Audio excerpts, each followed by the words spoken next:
Welcome to International Securities Exchange's podcast series.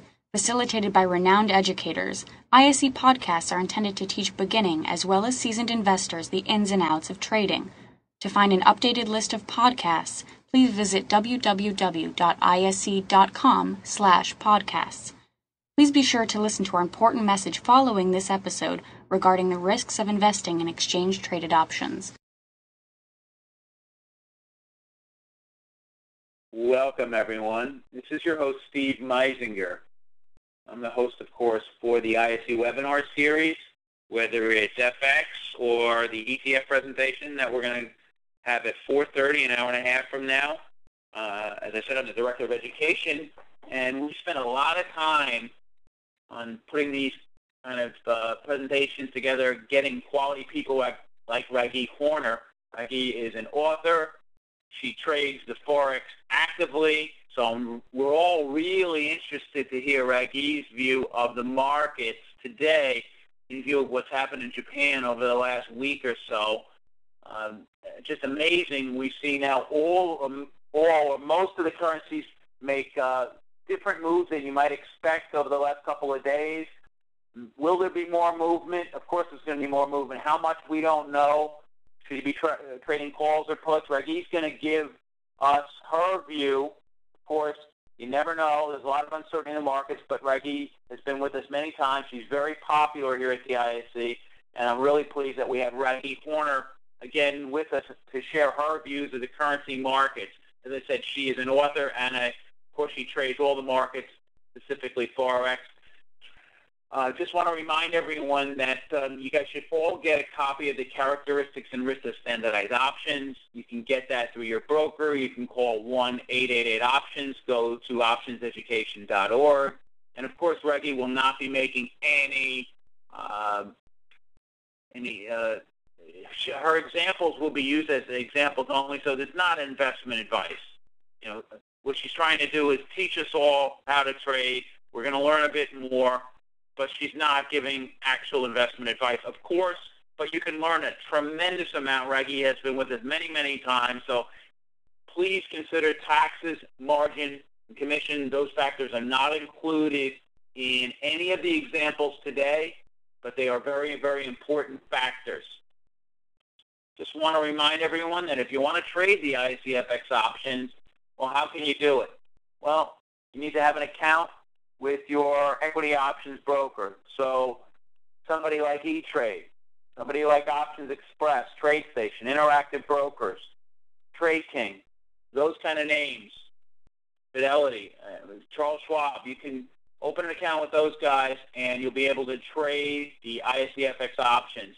They're cash settled in US dollars. They're European style exercise. The symbols are right there on slide 3. So a couple of the most popular ones are the Euro US, EUU, the Canadian dollar, the symbol is CDD.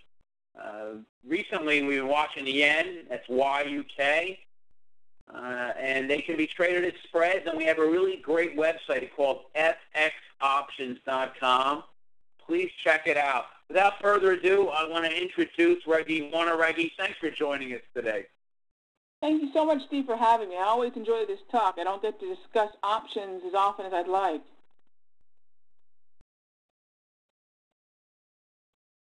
You're good to go, Raggi. I think you could actually share your desktop if you'd like.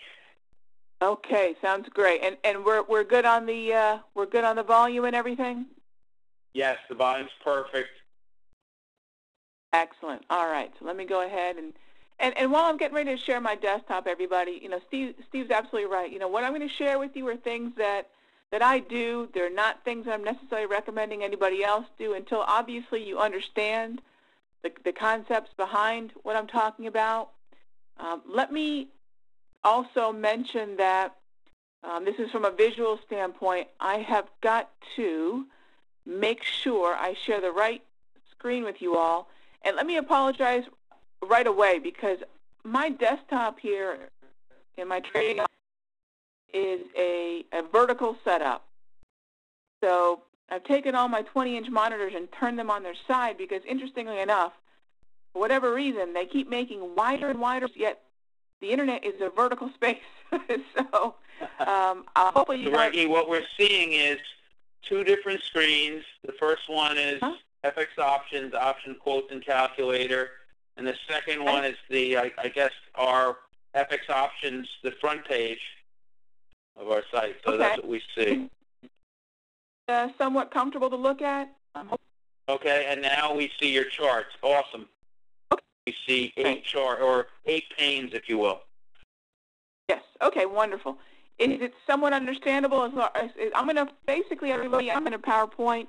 You know, obviously I've written some books, but my job is to be a trader, and what I do is I try to share with you all exactly what I'm looking at, pretty much exactly the way that I'm looking at.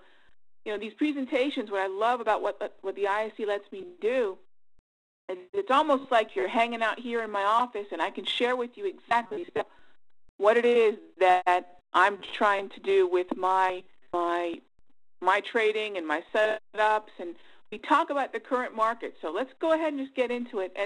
And from time to time, Steve will absolutely let me know when there's a question. So Steve, please feel free to interrupt me when a question pops up that pertains to whatever we're talking about. And if there's a point you want to look at, I am absolutely game. I don't like being constrained by PowerPoint, so we can discuss the market. And at the top of our discussion has got to be a couple of very interesting things that have happened. Funny enough, when I first was setting up this discussion with Steve, there's so many speakers out there that want to speak with the ISC that it's very difficult actually to get scheduled. Steve has got, and I hope you all are taking care of your time and making sure that you get some of the archived, if you haven't watched it live, recordings that are available, because there are just a tremendous caliber of speakers that the ISC brings to you all in the comfort of your homes or offices. So, you know, again, it's very cool to be included with that roster of traders and speakers. So first things first, I think we've got to talk about the dollar-yen and really what's going on there. And about, I guess it was Monday afternoon, on my Facebook, one of the traders that follows me there, that's friends with me, had asked, you know, what's going on with the yen? Why is the yen strengthening so much against pretty much everything but the euro after this earthquake? And let me say, gang, I think this is obvious, but I want to make sure it's blatantly obvious. We're traders, and while I'm talking about the yen and the earthquake, I don't want it to come across as callous. I mean, that's certainly not my intention. I'm just trying to discuss what is really a tragedy as far as the human toll that's happening over there. But I'm looking at it also as a trader. So before the dollar-yen had a meltdown, before we broke down, and let me enlarge this chart that I'm looking at here. The chart that I'm looking at is this large one. We'll kind of put it front and center up here. So what had happened is I had been watching this chart of the dollar-yen for some time, and it continued to congest within you can call it a triangle, you can call it a pennant, you can call it a bologna sandwich. What it really was were two trend lines, one coming down as resistance, one coming up as support. Now, it's interesting to me that a lot of times people who are options traders don't necessarily spend a lot of time on the underlying instrument of the chart. And a lot of them do, and luckily the folks that taught me how to trade options said, hey, if you don't understand what's happening to the underlying market and the market trend, how do you understand the volatility, how do you understand the direction? So my approach to options is this. I do trade spot, absolutely, but there are times, many times, that being in a vehicle like an option presents me certain advantages as opposed to being in spot. Now, a lot of my trading is in the spot Forex market. Some of it is also in the FX futures market. Some of it is also, as we're looking at right now, in options. And right now, more so than ever, with the kind of volatility that we're seeing, when I look at a volatile environment, and I immediately start to think about options, because in my opinion, there is no better combination of risk control, yet being able to profit from volatility in the way that options provide that. So it's a very unique vehicle to me, and it's something that I think more spot traders should incorporate into their trading. So I'm never going to recommend that you supplant what you're doing with what I'm talking about, but it's more a matter of supplementing. It's more a matter of having different strategies and different ways to take advantage of price movement. So when this Facebook friend of mine asked me about the yen, I've been looking at the dollar yen, or in this case, at the YUK. And for those of you that may be trading spot, see what that looks like. Here's the US dollar JPY, okay? So this might be a view that you're familiar with. Notice how the dollar sign YUK,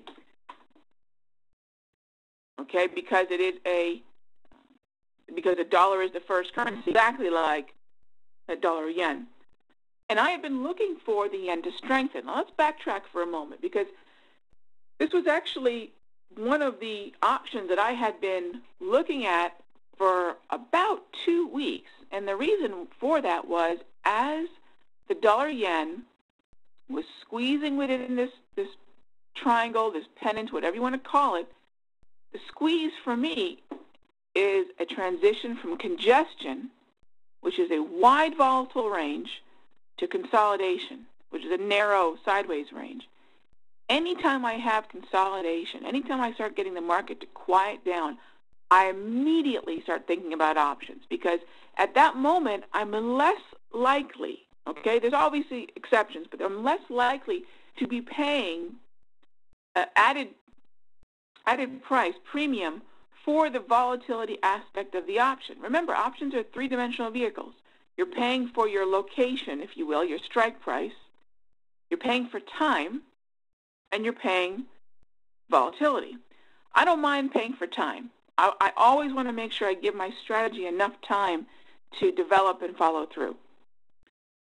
I also don't mind paying a little bit more for positioning myself at a point in the chart that I feel is realistic for the market to get either very close to or head towards, which means I do not mind out of the money options whatsoever. What I'd rather do is, if I've got a certain sum of money that I want to put to work in an options buying strategy. I don't sell options. I don't write premium.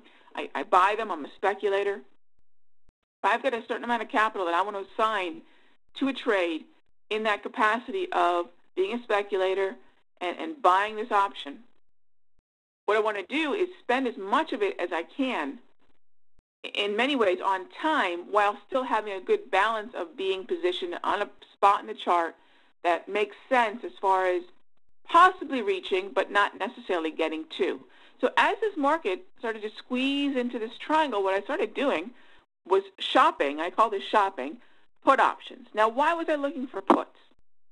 Well, for those of you that have not been to the ISE website, my recommendation is you really should. It is a tremendous resource, okay, first and foremost. If you head on over to fxoptions.com, one of the best tools right here is on the right side of the page, and you can see the U.S. dollar denominated pairs, and then the pairs where, if you wanted to trade a euro U.S. dollar, for example, or the cable, with the dollar being the second currency, so it looks more like that spot chart that you're used to looking at. You also have that list there as well. You can head on over to, in this case, where the dollar is the base currency, and take a look at what's happening to the dollar yen. Now, before the earthquake, the earthquake, again, please don't consider my talking about the earthquake in a way that's insensitive to what's happening to the people in Japan. But the earthquake basically took the market, I think, in a direction that it was going to head in anyways. It accelerated the volatility, the speed with which I thought we were going to break down from this pennant. So here we are looking again. Now think about what was happening at a time when the dollar yen was starting to congest, then consolidate. What was happening to the dollar? The downtrend on the U.S. dollar was beginning to resume. So if I take a look at the dollar, and we'll go to the dollar futures contract, the DX contract, the downtrend started to resume on the daily chart. So I was already playing on the dollar index. And by the way, we're going to talk about spot, we're going to talk about futures, we're going to talk about options, because my goal has always been one mind, many markets. There are so many ways to take advantage of, I think, when you're a currency trader, different types of price movement while still trading the dollar index, crude oil, the Dow, utilizing options in a way that it's very holistic. You get a very, I think, a well-balanced strategy when you consider how you can use all these vehicles at once behind a singular idea. And for me, the singular idea started with two things. One, I had to respect $100 plus barrel crude, and I also had to respect what was happening in the Dow Jones. Let's jump over there for a moment. So the dollar started to move down lower again, which gave the yen some basis in being able to strengthen, which would mean a downtrend on not only the YUK but also the dollar yen. The other thing that was happening is the uptrend that we had been seeing not only through summer, the latter part of summer, not only through fall, not only through most of winter, that uptrend began to lose the bullish sentiment, the bullish momentum, and therefore the trend began to wane.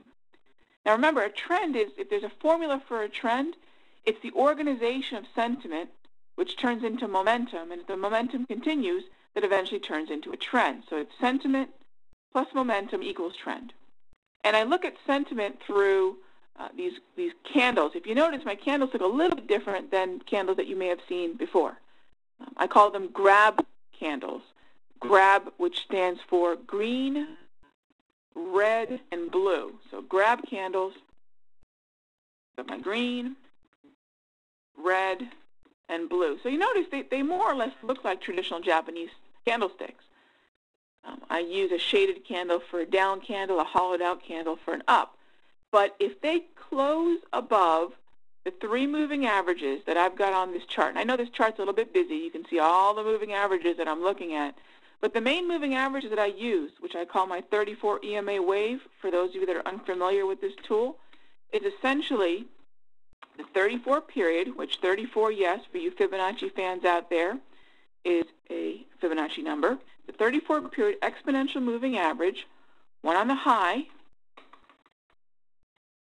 one on the low, and one on the close. And those are the green, blue, and red moving averages, the thicker ones that you see going across this chart. When the candles close above the 34 EMA high, I've got what I feel to be bullish sentiment and momentum.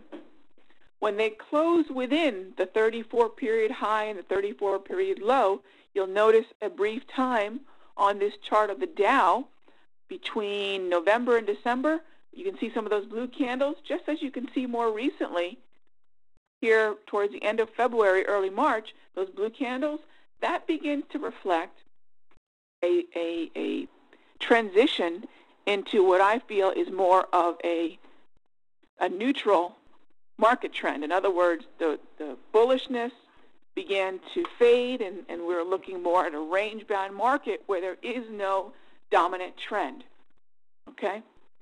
And then as we transition from that uptrend, we started to move into that more of a blue environment. That's where I really start, if I'm looking for any kind of options and I see blue candles, I know that there's a more of a neutral market sentiment. I know that the volatility could be, not always, but could be starting to drop.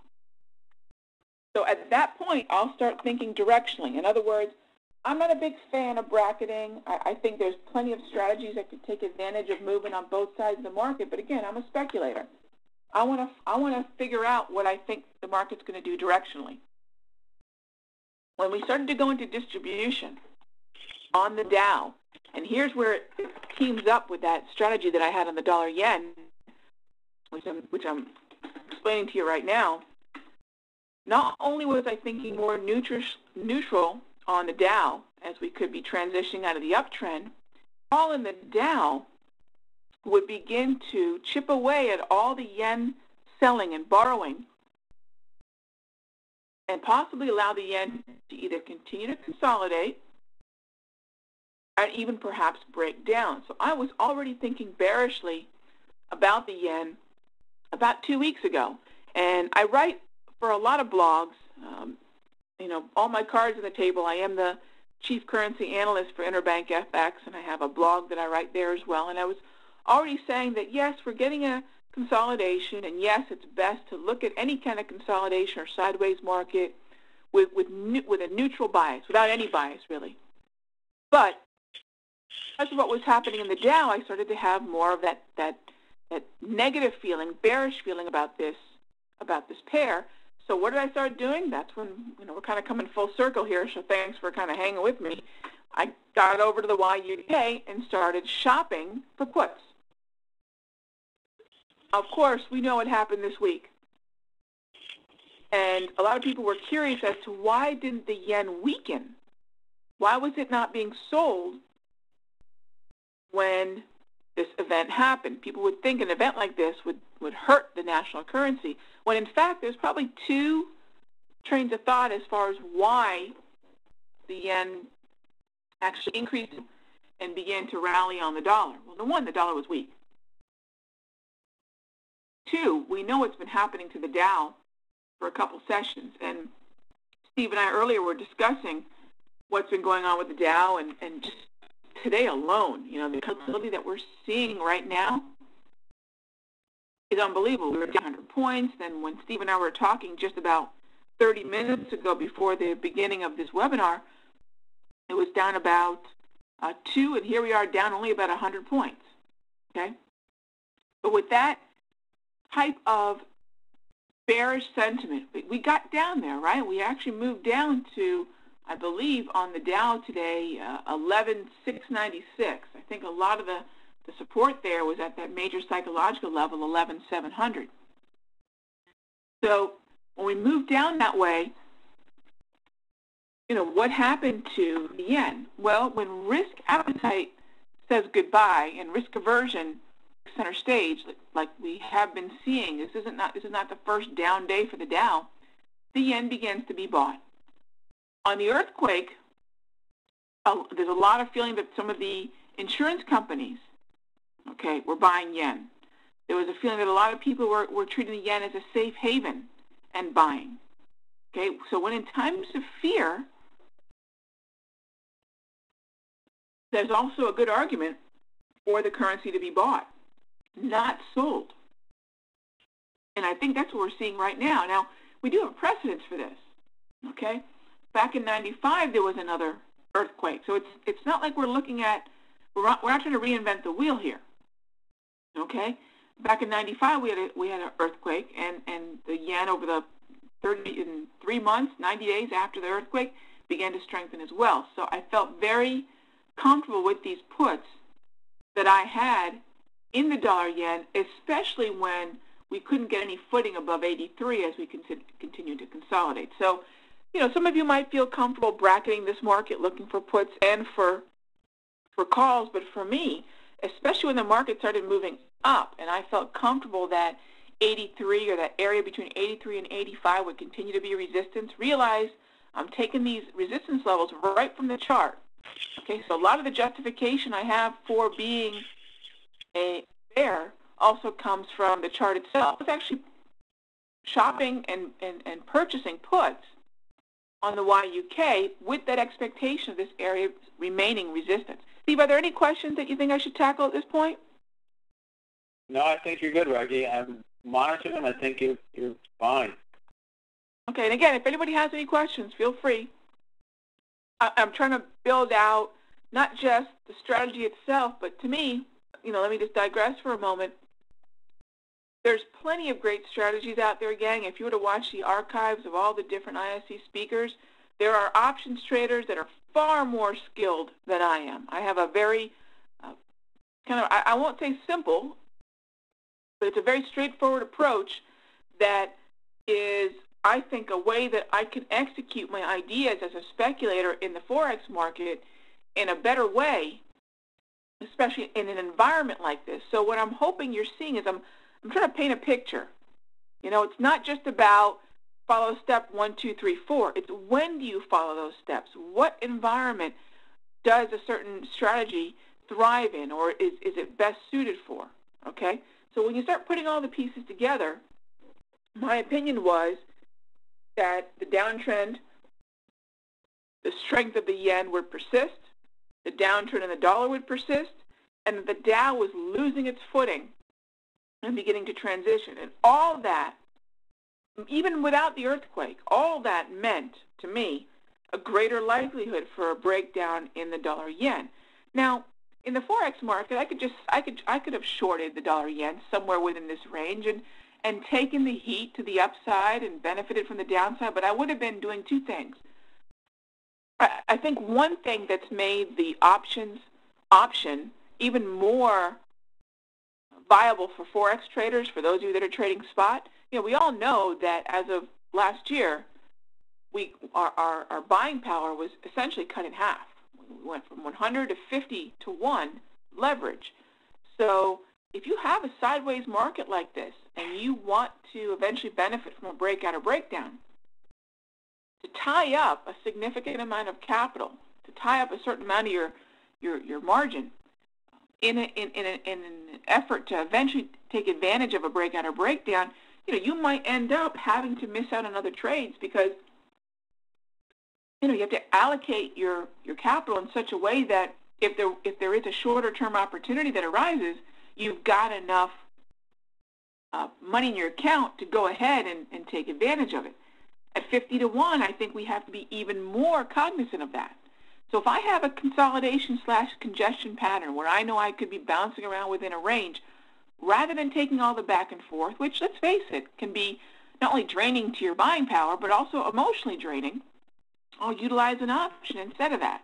I want it to be short, so instead of being short in a spot, I'll position myself in a way that I feel is more controlled in the risk, and I'm not tying up my buying power to take advantage of shorter-term moves on the spot. So the put option was fantastic, and when I like to buy that put option is when the market is usually heading in the opposite direction. It might sound kind of strange, but if I have a bearish bias like I have here, and I've given you all the reasons, these up days were actually great times to be shopping the puts. The volatility might have been a little bit higher,